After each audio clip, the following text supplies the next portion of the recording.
Hi, it's good to have everybody here today. Obviously, this is a difficult topic. It's a controversial topic. But unfortunately, immigration has become entangled with terrorism because obviously, to reach the United States, terrorists, certainly in the past, have had to actually travel here. So the question is, how can we have an immigration policy that works for us, that keeps us safe, and at the same time that brings people here who really need to be here, people who are refugees, people who are seeking asylum, but at the same time that is balanced with our national security. When we talk about terrorism, what we're really talking about is risk. In countries with a high level of domestic terrorism like Israel, that means we're talking about the risk of things like riding the bus or walking down the street. We've just seen this in California when you can go to a holiday party and somebody can come in and start shooting up and killing people because that also becomes a risk. So in countries with low levels of domestic terrorism, the main risk of terrorism comes from immigration. That was the way the United States used to be. So, for example, the original World Trade Center attack, the World Trade Center bombing, the ringleader of that filed for political asylum. A number of the other people were also immigrants. The blind sheik also filed for political asylum. These people came here on a plane, and we could see it in terms of immigration. But when the country has a high level of domestic terrorism, like Israel, for example, or the way what's happening in Paris, what's happening in Europe, and really what's happening in the United States, because the Farouk, the terrorist in California, was actually born in the United States. Nidal Malik Hassan again. We are having more and more terrorists who are born in the United States. That makes this a domestic terrorism crisis. So in countries with a low level of domestic terrorism, the main terrorist problem is immigration. In countries with a high level of domestic terrorism, there's already a domestic population of people who are born in the country, who are raised in the country, who are to some degree part of the culture, but at the same time who are determined to plant bombs, who are determined to kill and do what they can to destroy the country. The United States has been transitioning from a country with a low level of domestic terrorism, when it comes to Islamic terrorism at least, to a country with a high level of domestic terrorism. We're currently in the middle of a transition phase.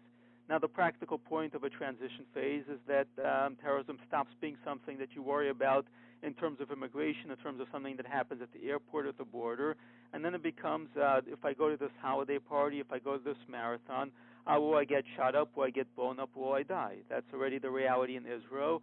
It's percolating through to the point where it's becoming a reality in the United States.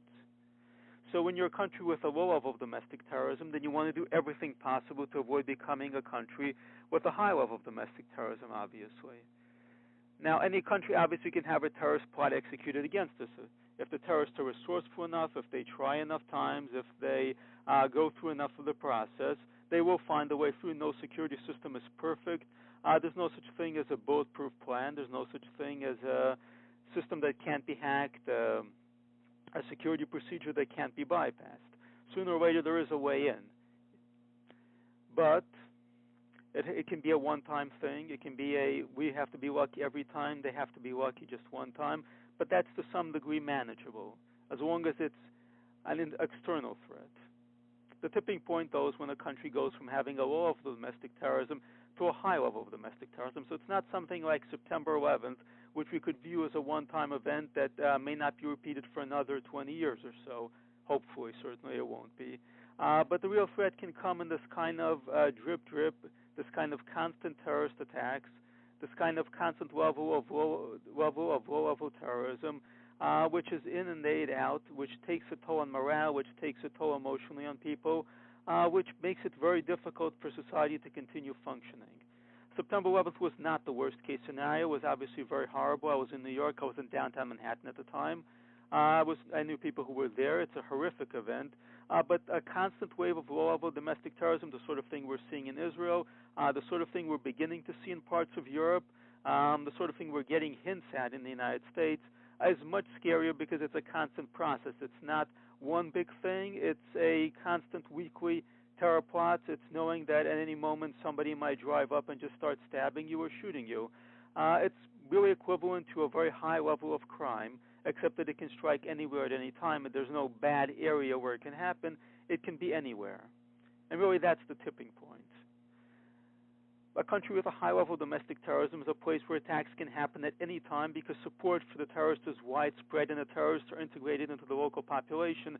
As I believe Mao said, the army is the fish and the people are the water. So in that kind of scenario, which we're dealing with, for example, in Europe and Brussels, where you have these so-called no-go zones where terrorists enjoy a high degree of support from the local population, and the terrorists are the fish and the people are the water. Now, obviously, this is the worst-case scenario in the United States. If you start developing these neighborhoods where effectively terrorists can safely operate, where nobody tips off anybody about them, where law enforcement has really no oversight capabilities, and effectively these become terror training camps. Now, unfortunately, America is becoming a country with a high level of domestic terrorism. If you just look at the constant plots that are being broken up, the various arrests that are being made, we're transitioning to a country with a high level of domestic terrorism. And part of that is that the terrorists increasingly turn out to be American citizens or people who have been living in the United States for quite some time. They might be Americans who have converted to Islam. They might be, in some cases, people who were just born here, whose parents came here, or even whose grandparents came here. Now, this isn't happening because anything we did or didn't do in the Middle East, because it's really happening to some degree in many countries around the world. It happened because we were very poor at managing immigration risk. This is a problem that has its roots way back before. Now, sound immigration policy reduces immigration risk. It keeps out people who pose a terrorism threat, not just indirectly in the sense that they're going to blow something up, but in the sense that they're going to set up operations that will encourage terrorism, that will, like Anwar al-Awlaki, really provide propaganda and provide indoctrination that will raise a generation of terrorists. Now, the ringleader of the original World Trade Center bombings just came off the plane, applied for political asylum, and was released out in the streets of New York. But we're also dealing with these kinds of longer-range attacks. So, for example, the blind sheik also applied for political asylum. He didn't directly, personally blow anything up. It's debatable how much direct involvement he had, but he had this network of people around him. He had his own jihadist organization, and he had this network of people around him who were plotting terrorist attacks. And that's the real long-term threat. The short-term threat is the guy who walks off a plane and begins plotting to blow something up. The long-term threat is the guy who walks off a plane and opens up a center the way the blind sheik did and begins organizing this kind of infrastructure where the people around him are terrorist plotters, even whether or not he may have done anything illegal or not.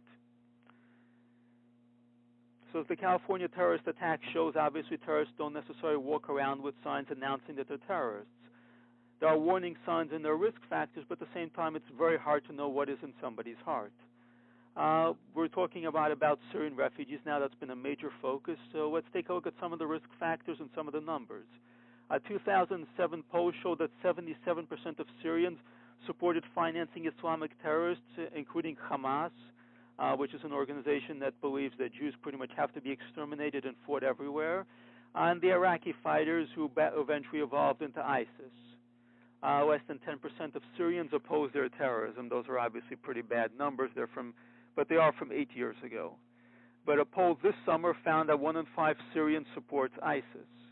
A third of Syrians support the al-Nusra Front, which is the local version of Al-Qaeda. Since Sunnis are about 3/4 of the population, and Shiites and Christians are unlikely to support either ISIS or Al-Qaeda, this really means that Sunni Muslim support for both terror groups is even higher than these numbers make it seem. And the vast majority of the refugees that we've been taking in so far are Sunni Muslims. I believe it varies between 97 to 98%. Now, even though Christians and Yazidis are the ones who actually face ISIS genocide, they're the ones who are highest at risk. 98.6% of the Syrian refugees, I believe, last year were Sunni Muslims. And obviously this was the population most likely to support ISIS and Al-Qaeda. These numbers are actually even worse than they look. Syrian men are more likely to view ISIS positively than women. This isn't surprising, as the Islamic State not only practices sex slavery, but has some ruthless restrictions for women that exceed even those of Saudi Arabia. Obviously, in California, there was the female half of the terrorist team was an ISIS supporter. But we're looking at the overall statistical numbers. Al-Qaeda's al-Nusra Front, however, pretty much closes the gender gap. It gets about the same amount of support from Syrian men and women. ISIS, however, gets its highest level of demographic support from young men. It's really a younger organization, in contrast to Al-Qaeda, and this is also, to some degree, the Syrian refugee demographic.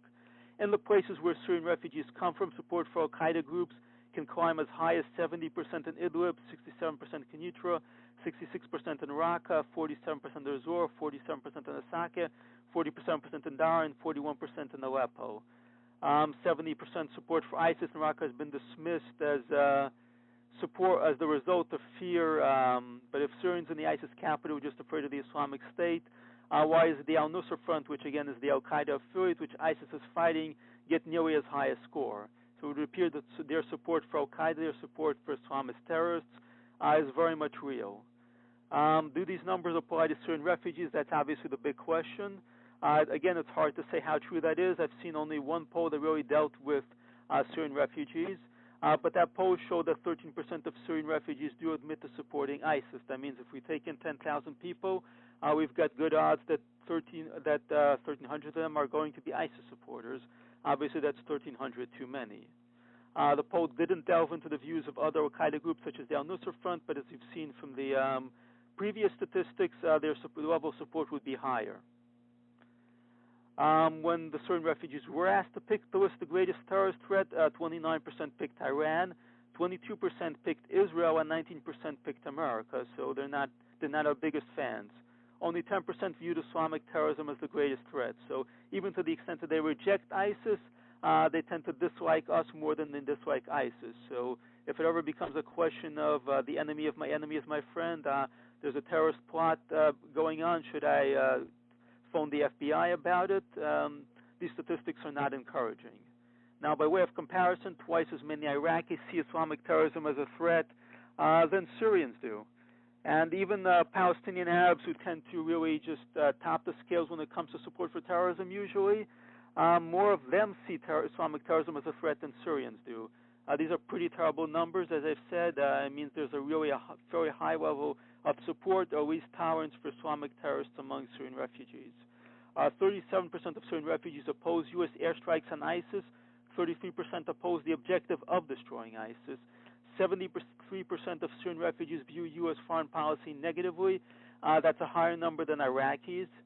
It's about equal to that of Palestinian Arabs, which again is a pretty terrible number because those are the people who pretty much dislike us the most. And Syrian refugees seem to be about up there. Now, the underlying problem is that we've significantly increased the risks that we face by outsourcing our immigration policy to the UN. UN refugee camps are not only dominated by Sunni Muslims, they're dominated by groups, by people who are deserters from militias, by organized crime, and by assorted people who we really don't want in this country, while at the same time Christians and Yazidis have a very difficult time in those places. While Christians and Yazidis face the most persecution, during the entire Syrian civil war, the United States has only taken in one Syrian Yazidi and 53 Christians. That's obviously a tiny amount. It's taken in thousands of Syrian Muslims. Again, 98% of the refugees we've taken in from Syria were Sunni Muslims. That's basically, above everything else, it's poor immigration risk management. If the goal is to diminish the risks ourselves in our country, we need to take the people least likely to commit acts of terror. In the Syrian civil war, we can help the neediest and the most persecuted groups, Christians and Yazidis, while minimizing the risks of terrorism. We can do the right thing and the safe thing. We can help people and keep America safe from terror. To understand what's wrong with our immigration policy, we also have to really deal with what's going on in Syria.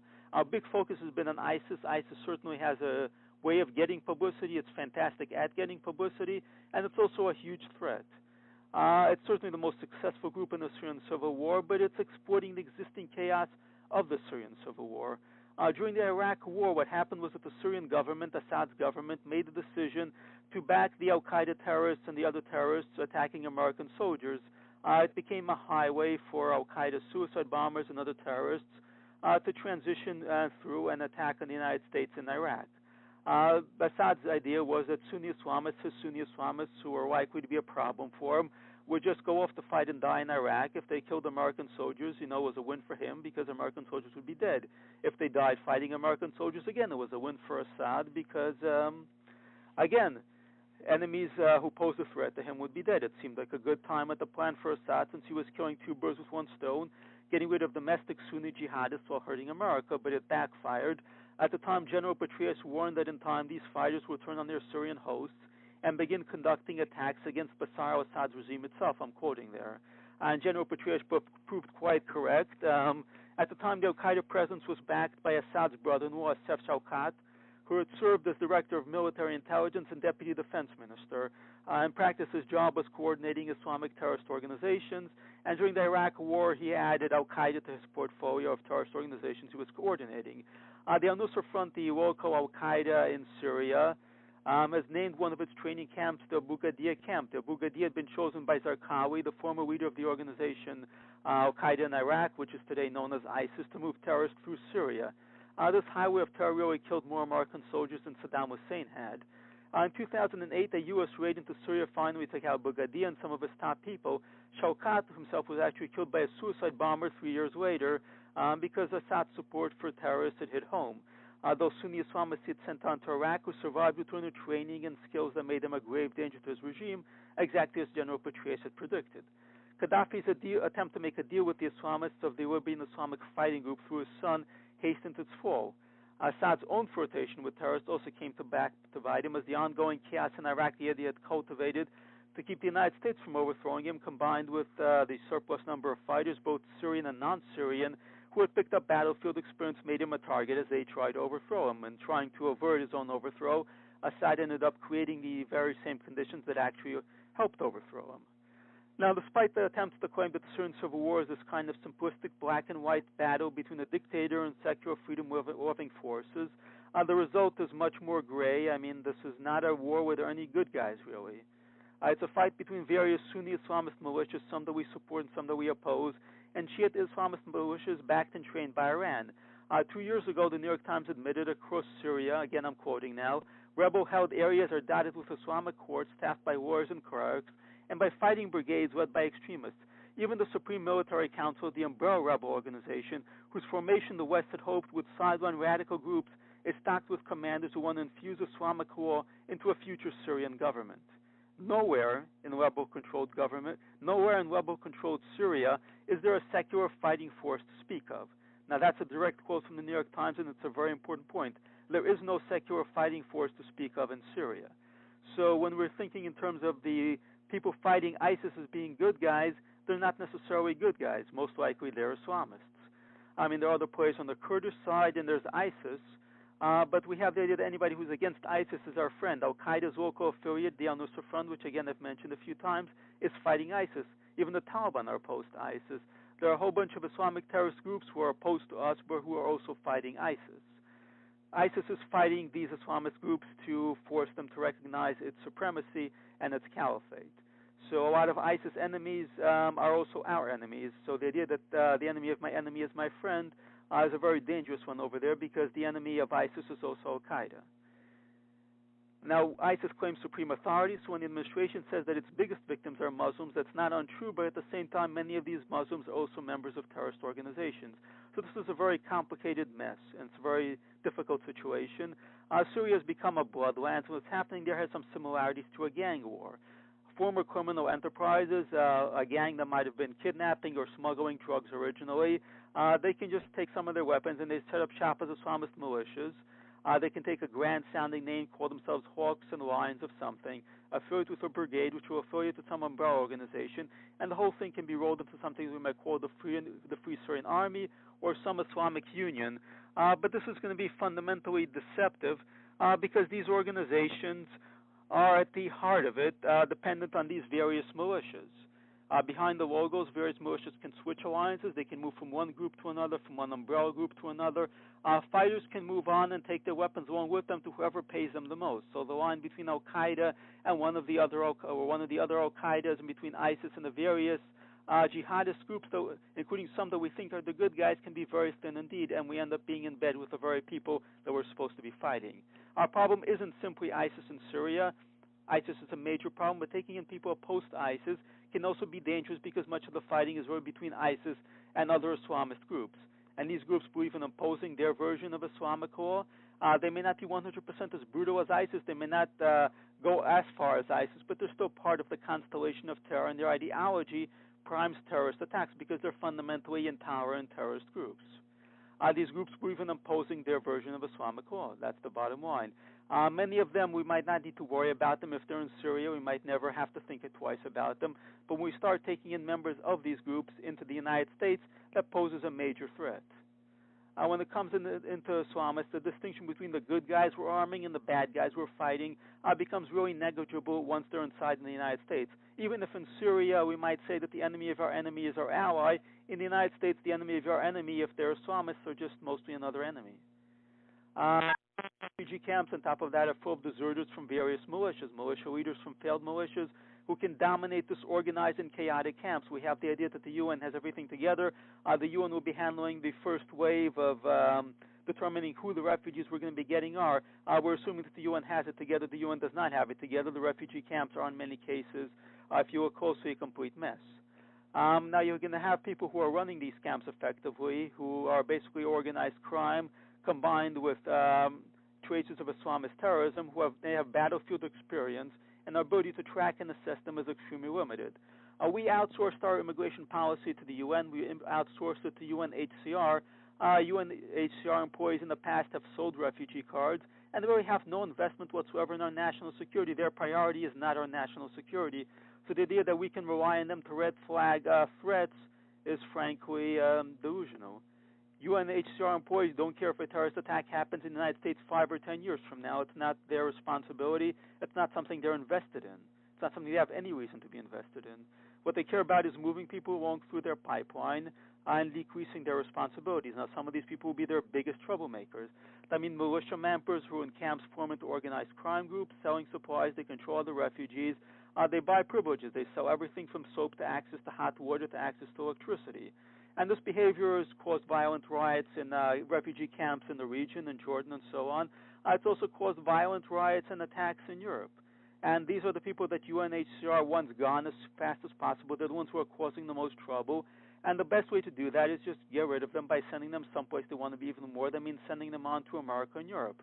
I'm going to read for a section from a Spiegel piece, which really talks about how the head of a refugee camp in Jordan talks about how this works. There are men in Zatari who would take advantage of chaos to acquire power. Some of them mean well, and some of them are evil. One of them, perhaps the most powerful, is called Abu Hussein. If I wanted to, I could have the entire camp burning in 5 minutes, says Hussein. He says that before becoming the most powerful man in the refugee camp, he lived in the Syrian city of Dara. Hussein joined the rebel fighters and became commander of a special unit of the Free Syrian Army, the Falcons of the tribe of the Prophet Muhammad. Then he got scared and fled. When he reached Zatari, he was the 60th refugee to arrive at the camp, and to make a long story short, he took over the camp rather quickly. He told the aid workers they had killed 73 people and that the number would be 74 if he didn't get what he wanted. The aid worker gave him what he wanted. From then on, he was the Akir, the ruler of the camp. He continues to shout for about half an hour. I'm quoting now, talking about corruption and Jews and cheese. He complains about the fact that some of the male aid workers have ponytails. He lives in a trailer that costs $3,000. The air conditioner runs with electricity. He's tapping from the Italian hospital. The water from his tea is from canisters provided by UNICEF.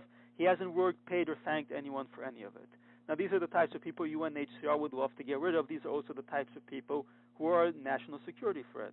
At best, they're a criminal risk. At worst, they're a national security threat.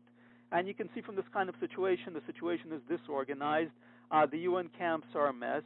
And these are not places where Christian refugees, where Yazidi refugees, where the people who are the most persecuted want to be. Again, I'm going to read another section from another German paper at how Syrian Christian refugees are being persecuted by Syrian Muslim refugees, not in these camps, but in Germany. Really, they've reached safety. They think everything is fine, but that's not the case at all. Again, I'm quoting now. Said went across Turkey on foot. He never thought that his problems would only be starting once he made it to Germany. In Iran, the Revolutionary Guard have arrested my brother in a house church. I fled the Iranian secret police because I thought Germany I can finally freely live my religion. But in the home for asylum seekers, I can't even openly admit that I'm a Christian. Mainly Syrian refugees, mostly devout Sunni Muslims, live in the home. They wake me before dawn during Ramadan and say I should eat before the sun comes up. If I refuse, they say I'm a kuffar, an infidel, an unbeliever. They spit at me, Said says. They treat me like an animal and threaten to kill me. In the community room of the Evangelical Lutheran Church Trinity in Berlin, Steiglitz, Pastor Gottfried Martens sits with a stack of papers. Around 600 Afghans and Iranians belong to this church. Almost all of them have big problems in their homes, Martin says. Devout Muslims there teach the view. Where we are, there is the Sharia, there is the Islamic law. In the kitchen, Christians can't prepare their own food. Those who don't pray 5 times a day toward Mecca are being bullied. Above all, Christians who have converted from Islam have to suffer a minority, and they ask the question, will we have to hide ourselves as Christians in the future in this country being Germany? In Hemar, Algerian asylum seekers attacked an Eritrean and his pregnant wife. Both wore crosses around their necks. A young Syrian in Gittin reported threats. He is concerned that among the refugees are followers of the ISIS. They shout Quranic verses. There are words that the IS shouts before they cut off people's heads. Especially dramatic is the case of a Christian family from Iraq, which was housed in a refugee camp in Bavarian Freising. The father told the TV crew of the Bayerische Rundfunk of beatings and threats by Syrian Islamists. They yelled at my wife and beat my child. They say, we will kill you and drink your blood. The family lived in the rooms of the homeless prisoners until they could no longer stand it, and they returned to Iraq. Again, these are stories from mainstream German publications. Here's an account from a gay Syrian refugee. Ramir Kitfan made a snap decision to come out. A fellow Syrian had spotted a rainbow flag lying near the 23-year-old university student's belongings in the packed refugee center. I decided to tell the truth that this is the flag for gay people like me, Kitfan said. I thought I'm in Europe, now in Germany. I should not have to hide anymore. What followed over the next several weeks, though, was abuse, both verbal and physical, from other refugees, including an attempt to burn Ktifan's feet in the middle of the night. There are no official figures, but the Lesbian and Gay Federation of Berlin and Brandenburg, for instance, says it is receiving 3 to 6 cases a week in which gay asylum seekers have been victims of physical abuse, including sexual assault. Earlier this month, a 21-year-old gay Arab asylum seeker in Berlin was hospitalized after he was assaulted at the refugee center where he was staying. In the city of Dresden, at least 7 gay asylum seekers have been removed from shelters this year for their own safety. Officials in Berlin are seeking to open the city's first refugee center exclusively for gays and lesbians. Again, this is reporting from the reality of mainstream German publications, talking about the reality of just how many Islamists, how much intolerance, how much hatred, how much supremacism there is among these Syrian refugees who are reaching Europe. Again, we have to understand that the underlying situation we're dealing with here, Islamists see religion as a zero-sum game. That's what caused the conflict in Syria. It's not about democracy, it's about Islamism. They're not going to stop seeing it that way just because they cross the border or get on a plane. Terrorism, the entire conflict really in Syria, is caused by this drive to religious supremacism. It's fundamentally intolerant. It rejects the right of others. It views democracy as a means to an Islamist end. A worst believes that the caliphate can be created right now with blood, which is what ISIS believes, and which is the supporters of ISIS believe. And this attitude of religious supremacism is the great immigration risk factor. Can we vet people for religious supremacism? Can we predict the attitudes that led to the latest California terror attack? It's doubtful that we can, and we are not asking the right questions. The United States has freedom of speech. We have a sharp distinction between what people can believe and what they can do. But the question is whether we can retain an open society by trying to maintain an immigration policy which also maintains that distinction, which is to take in people who reject democracy, reject the rights of others, who reject religious tolerance, who believe in Islamic supremacism, or hoping that they will be nice enough not to act on these beliefs. And yet, even if they don't act on them, even if they just set up mosques and schools which teach those beliefs, we're just kicking the football down the road, as Europe has shown us. If they indoctrinate others, it's only a matter of time until those others act on these beliefs, until children who are taught to hate go on to kill people. The question is, are we going to be able to maintain an open society in the face of a constant domestic terror threat created by these conditions? It's quite possible that we will not. A society with a domestic terror threat is forced to deprive citizens of some of their civil liberties. The worse the threat, the worse the deprivation becomes. It's not only a matter of the NSA or the TSA, it's also a question of dictating that a cartoonist drawing Muhammad is a national security threat. A guy making a video about Muhammad, posting it on YouTube, is a national security threat. And at that point, we've become making an accommodation with the terrorists. We've become really allowing Islamists to dictate how much freedom we can have, how many civil liberties we can have. The fact of the matter is that even our ability to vet people for terrorist ties coming out of a country with which our relations are bad, to say the least, whose government barely functions in many parts of the country, isn't even present, whose facilities in many countries have been destroyed, is imaginary at best. Can we vet people for ideas from a region whose culture we barely understand? Right now, our first line of defense is the UN when it comes to refugees with terror ties. UNHCR is supposed to red flag anybody who doesn't belong, but UNHCR is badly overloaded and has a whole bunch of other priorities than American national security. At the other end, we've got refugee officers with 5 weeks of training and another extra week of training focusing on Syrian-specific topics who are supposed to be able to ferret out the threat. Obviously, that's not enough. It's not remotely enough. A week of training is not going to make them ready for this. But really, no amount of time is going to be enough. This is an area where we're out of our depth, especially when dealing with huge numbers of people. We're behind in the war on terror. We have a growing domestic terror threat that we don't have a handle on, and terrorism is advancing to its next stage. Al-Qaeda's longer goal was to set up an American affiliate that could engage in domestic terrorism. There would be an Al-Qaeda in America. And the process is underway whether or not it ends up being under Al-Qaeda's umbrella. For now, our domestic terrorism is still dominated by these so-called lone wolves, even when there's more than one of them. But it's only a matter of time until there are enough lone wolves that they're an organization and then a movement, and then we end up with Al-Qaeda in America. Then terrorism becomes something ubiquitous, an aspect of your life that you live with all the time, something that you think about while riding the bus to work or wondering whether to come watch a marathon. That changes your life, it changes our society, it changes our country. Right now, we may still be at the stage where we can prevent a domestic terrorist threat from becoming a regular part of our daily life. 10 years from now, that may no longer be true. We may all end up living life under the shadow of terrorism. It may not be the great big terrorism of jets slamming into buildings.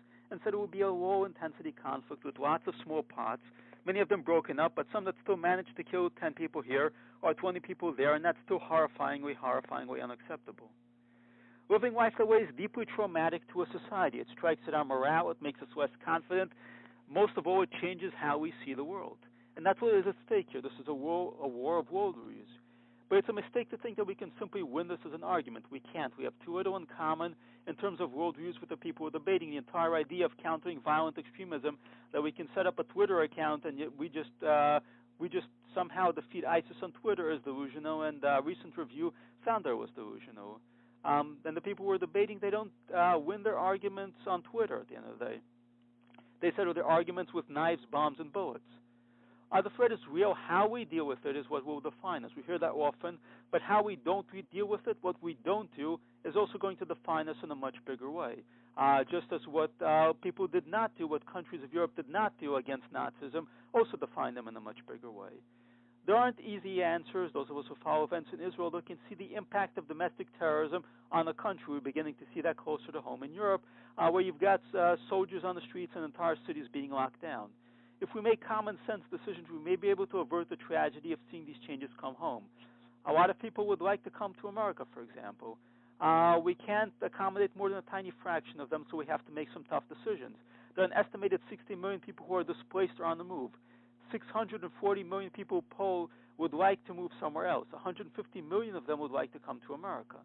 42 million would like to move to Canada. That's more than the entire population of Canada. 26 million would like to move to Australia, but Australia only has 23 million people. 26 million people would like to move to Germany, and these days they can, and the impact on Germany has been pretty shocking. We can't accommodate these kinds of numbers. We're a bigger country, but we still can't accommodate 150 million people, obviously, just showing up. So we have to make smart and tough decisions. We have to practice immigration triage, and we have to find ways to minimize immigration risk. I was in downtown Manhattan on September 11th. Like many of us, I felt that the world had changed on that day. Each act of terror takes away something of our innocence and our optimism. It narrows the possibility of our future. Preventing terrorism isn't only about saving lives, it's about building a society that works.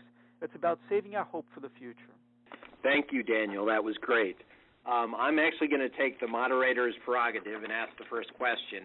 We had actually had Ahad El-Hende, who is a Syrian Christian, and he did a phone seminar for us a few weeks back, and he said that there is a way to distinguish between Sunni Muslims fleeing and Christians and Yazidis, and he specifically was talking about Christians because he said you could go to, apparently there are 5 churches in Syria, and just 5, and you can find out who is a Christian and who's not.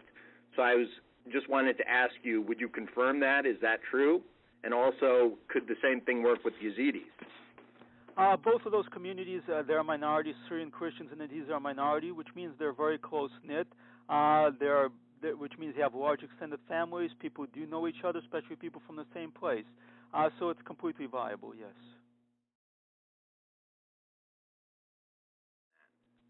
That's obviously a very important point where we were just talked about Christians and Yazidis. They have no countries of their own, so they are genuinely refugees because they're genuinely displaced. Syrian Sunni Muslims, they're in Jordan, they're in Turkey. There's no war in Jordan or Turkey, so at that point they're just asylum seekers. They're not refugees in the sense that a lot of the rhetoric we're hearing, if we don't take these people in, we're sending them back to some sort of ISIS Holocaust. We're not. We're certainly not doing that. They're in refugee camps in some Sunni Muslim countries in Syria, in Jordan or in Turkey, and these are countries where they can adapt, they can blend into the population if the authorities over there would allow them to do it. And they would really resettling them there makes much more sense because they're compatible there. These are really places where they would fit much better. Yazidis and Christians have no such places, so we were seeing a lot of Holocaust analogies being thrown around. Yazidis and Christians are much closer to the Jews at the time because they're genuinely stateless people. They genuinely have no place to go, so they genuinely are refugees. At the same time, Sunni Muslims want to, for example, come to Germany rather than any of the Eastern European countries because you have the greatest level of economic opportunity. Now, there's nothing wrong with people seeking economic opportunity, but it should be distinguished, obviously. People who are migrating for economic opportunity, migrants, should be distinguished from people who are genuinely fleeing in fear of their lives, who have no other options. That's it, okay. Well, first of all, I think we need to focus more on the positive rather than the negative. Certainly this week we've had a lot of noise, a lot of controversy over the question of Muslim refugees. We have to focus really on the positive, which is why has there only been one single Yazidi Syrian refugee taken in? Why have there only been 53 Syrian Christian refugees taken in?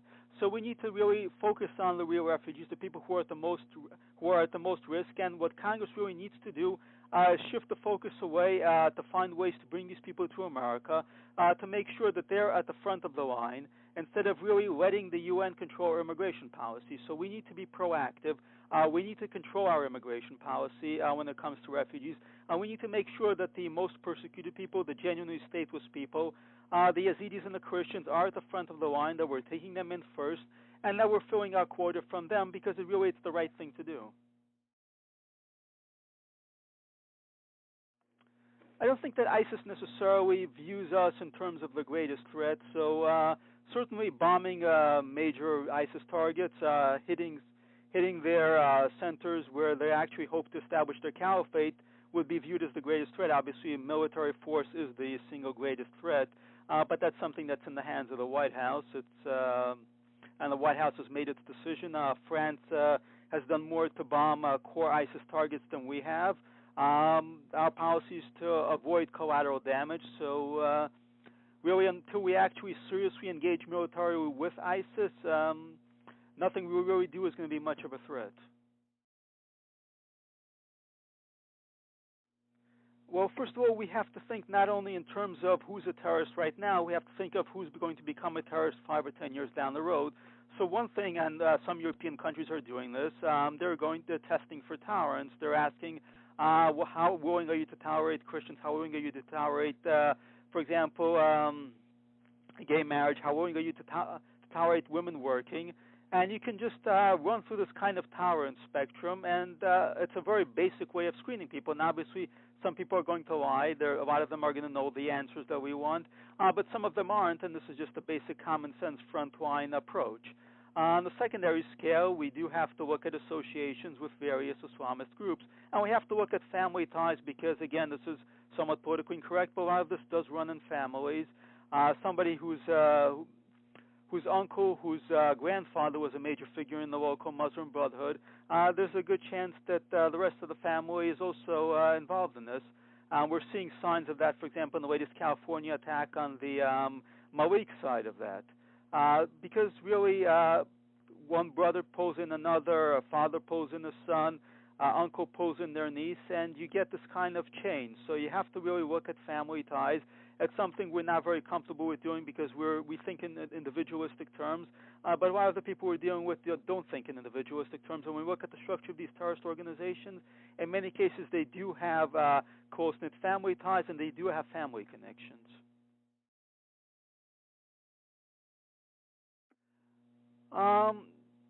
There's some point to that, I would say, but I think, first of all, they're part of the larger problem because Sunnis and Shiite Islamism, they're both a major terrorist threat. Iran is obviously closer to the point of being able to use nuclear weapons against us, so obviously we need to keep our eye on Iran.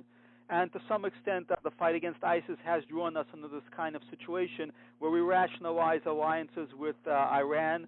In Iraq, I mean, we're effectively acting as the air force for Shiite terrorist militias linked to Iran. So there is something to that, but at the same time, ISIS is a threat, and it's a threat that we need to deal with. We just need to balance this kind of situation where we're dealing with a terrorist group and a terrorist state at the same time. Well, I mean, at the most basic level, Sunni Muslims who are, let's say, they are indeed fleeing ISIS, and let's say they're not members of Al-Qaeda, the best case scenario would be that their correct comparison would be to Germans who were opposed to Hitler leaving Germany. The idea of comparing them to Jews is obscene and really a moral inversion because they're not the Jews. The Jews in the scenario that might be the Christians or the Yazidis who are being just targeted for genocide, whose very existence ISIS and other Islamist groups deems completely unacceptable. ISIS does not deem the existence of Sunni Muslims as a group to be completely unacceptable. So this analogy is obscene, it's false, it's a complete perversion of history.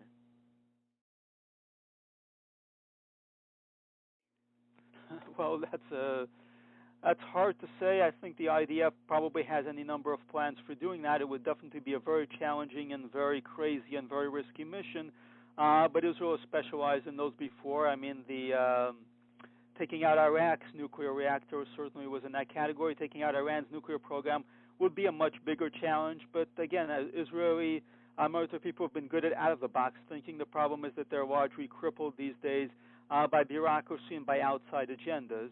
But I believe that Israel could certainly manage to deal a severe blow that would lead to a significant setback for Iran's nuclear program. And if you can manage to do that, you can really buy time, and that would actually change things already. Well, countries are very slow to change course once they're doing something that's misguided.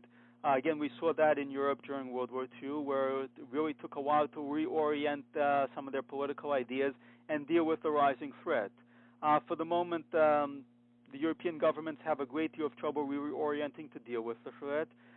So they're really trying to do the same things they were doing before, and to some extent, again, we also tend to do that. We tend to follow the policies that we thought were right 10 years ago and 20 years ago, and we're slow to adapt to a new threat. So they really have to adapt to a new threat. They have to dispense with a lot of the political correctness. They have to get past the idea that the only way to fight terrorism is by appeasing terrorists, because that's a dead end.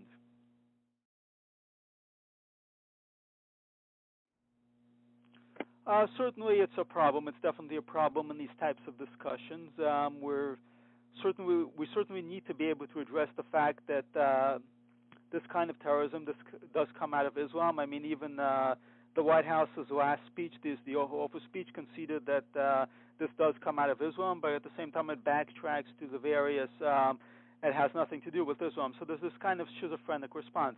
Obviously the Islamic State is Islamic, obviously Hamas is Islamic, obviously Hezbollah is Islamic, obviously Iran is Islamic, obviously Al-Qaeda is Islamic. So once we start debating this kind of Islamic theology, what is real Islam, what is fake Islam, we don't have the authority to do that. None of us are imams. We just have to deal with the reality that Islamic terrorism is certainly very much Islam. Now, does this mean that we have to hate Muslims, that we have to... certainly not. But at the same time, we do have to deal with the reality that there's an ideology that calls for the persecution of non-Muslims, that calls for terrorist attacks in America, on Israel, and so on, and that it's very much a part of the mainstream Islamic conversation. We've had to do that in the past. I mean, all of us at times have to examine our hearts and say, is there something wrong with what we believe? Europe has had to do that. Christianity has had to do that. People do have to do that. And the idea that any criticism of Islam is a bigoted attack on Muslims really prevents any kind of reform. It prevents any possibility of reforming Islam.